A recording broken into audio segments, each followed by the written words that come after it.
राजा के पुत्र थे और शिकार खेलने के लिए आप गए थे। जब जंगल में कोई शिकार नहीं मिला तो आप वापस चले आ रहे थे। अचानक आपकी दृष्टि एक वृक्ष के ऊपर पड़ी जहां विशाल तक्षक अपना फन फैलाए लेटा था। आपने उसे ही तीर का निशाना लगाया और वो कांटों के झाड़ पर गिर पड़ा। उसने श्राप दे दिया कि मैंने क्या बिगाड़ा था जो कि हमारे लिए कांटों की सैया तैयार कर दी। हम श्राप देते हैं एक दिन यही कांटे आपको बाण के रूप में मिलेंगे, यही कांटे आपको बाण के रूप में मिलेंगे। का यज्ञ तो महाराज दशरथ ने भी किया, पुत्रेष्टि यज्ञ,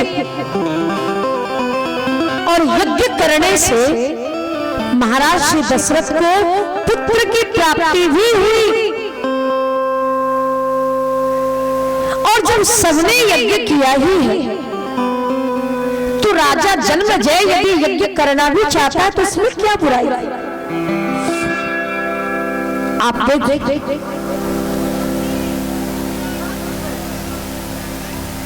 यज्ञ में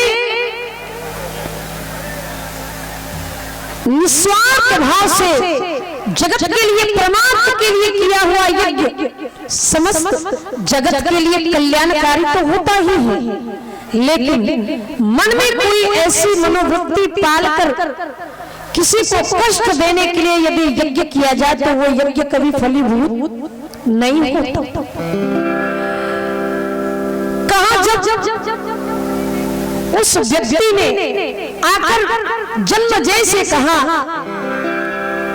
कि आप उस तक्षक को क्यों छोड़ रहे हो जिस तक्षक ने आपके पिता को डस लिया और अकाल मृत्यु हुई उनकी, वो तो और जीवित रहते, आप उसे क्यों छोड़ रहे हो? जन्मजय ने निवेदन किया है मुनि महात्माओं से कि मैं यज्ञ करना चाहता हूं। और जब यज्ञ करने लगे तो यज्ञ में संसार में जितने सर्प थे सर्प की ही आहुति देने लगे।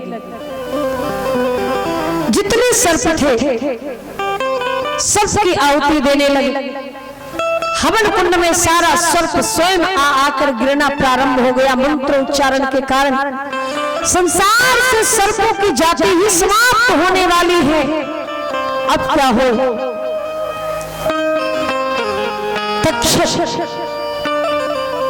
तक्षक नाग इंद्र देवता के शरण में गए और कहा आप तो यहाँ के राजा हैं, देवताओं के राजा हैं, अब आप ही हमारे समस्त परिवार को बचा सकते हैं, आप ही हमें बचा सकते हैं, कुछ तो ऐसा करो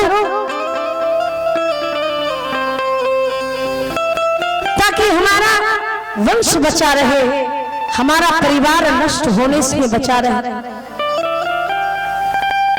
इंद्र देवता ने राजा तक्षक की बात मान ली और तक्षक नाग की बातें मानकर इंद्र देवता यज्ञ में आए और हवन कुंड के पास आकर समस्त मुनि महात्माओं से कहा कि यदि समस्त संसार से सर्पों की जाति समाप्त करना चाहते हो तो साथ साथ ये इंद्र भी हवन कुंड में अपने आप को समर्पित करता है, हम भी इस हवन कुंड में कूद जाएंगे। उसी समय आस्तिक मुनि आए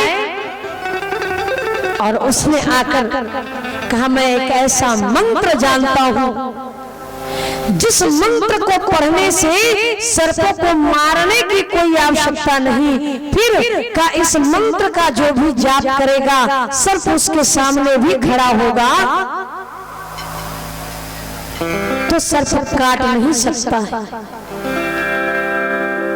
ओम तक्षकाय नमः, ओम आस्तिक मुनिये नमः।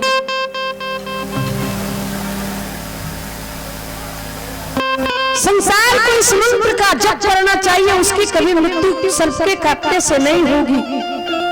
लेकिन जन्मजय ये बात मानने के लिए बिल्कुल तैयार नहीं था। जन्मजय ने कहा नहीं, मैं संसार से सर्पों की जाति समाप्त कर दूंगा।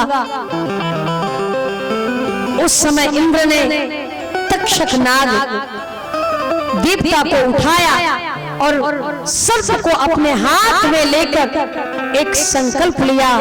महाराज जन्मेजय, हम संकल्प लेते हैं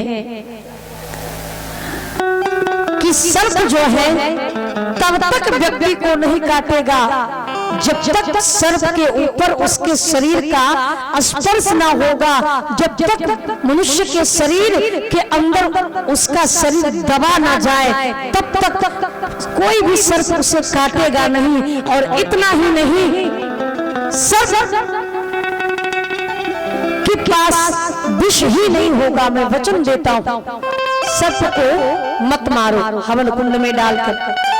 अभी मैं संकल्प लेता हूं, सारे सर्पों का विष ही समाप्त हो जाएगा। तब ये सर्प संसार में ऐसे ही घूमते जाएंगे। और उठाया सर्प, एक तरफ पूंछ पकड़ा, एक तरफ सर्प का मुख पकड़ा और दोनों को दबा दिया। कहा, महाराज जन्मेजय, आप अपना नेत्र खोलें और इस सर्प को देखें। जितनी सर्प की जाति है, किसी के पास विष नहीं रहेगा। आप अपना नेत्र खोलें और ध्यान से इस सर्प को देखे। लेकिन हुआ क्या, राजा जन्मेजय ने नेत्र तो खोला, मगर क्या किया, कहा नेत्र खोलने के बाद भी थोड़ा सा मुख की तरफ देखा, थोड़ा सा पीछे नजर तिरछी करके देखा, लेकिन सर्प का जो पीछे का भाग होता है, जहाँ से मल निकलता है, उसे ध्यान से नहीं देख पाए, जिसके कारण सर्प के मुख में विष नहीं रहता, उसके पूंछ के नीचे ही विष रहता है। बोलिए तक्षक महाराज की, आदि शक्ति जगदम्बा महारानी की। उसी समय लोमश ऋषि वहां आए और उसने आकर कहा, महाराज जन्मेजय, आप एक ऐसे धर्मात्मा, एक ऐसे महात्मा, एक ऐसे राजा के पुत्र हैं, जिनके कि इस संसार से लेकर उस लोक तक जिनका धर्म कर्म कर्तव्य, जिनकी यश और कृति फैली हुई है, ऐसे राजा परीक्षित के पुत्र हैं, कुरुवंश के पुत्र हैं आप। इसलिए आप ऐसा अनाचार ना करें जिसके करने से कि किसी को कष्ट हो, किसी को दुख हो। हे राजन, आप यदि चाहें तो आप इस यज्ञ को छोड़कर ज्ञान यज्ञ को प्रारंभ करें। आप क्यों ना श्रीमद् देवी भागवत महापुराण ज्ञान यज्ञ को समस्त 88,000 ऋषियों के समक्ष बैठकर श्रवण करें। इस ज्ञान यज्ञ से आपको मुक्ति भी मिलेगी, गति भी मिलेगी और आपके समस्त पितर भी तर जाएंगे। बोलिए आदि शक्ति जगदम्बा महारानी की। उसी समय सुखदेव मुनि कहते हैं कि आज जन्मेजय को देवी भागवत महापुराण के दिव्य कथा का रसास्वादन कराया जाने लगा और राजा जन्मेजय से कहने लगे,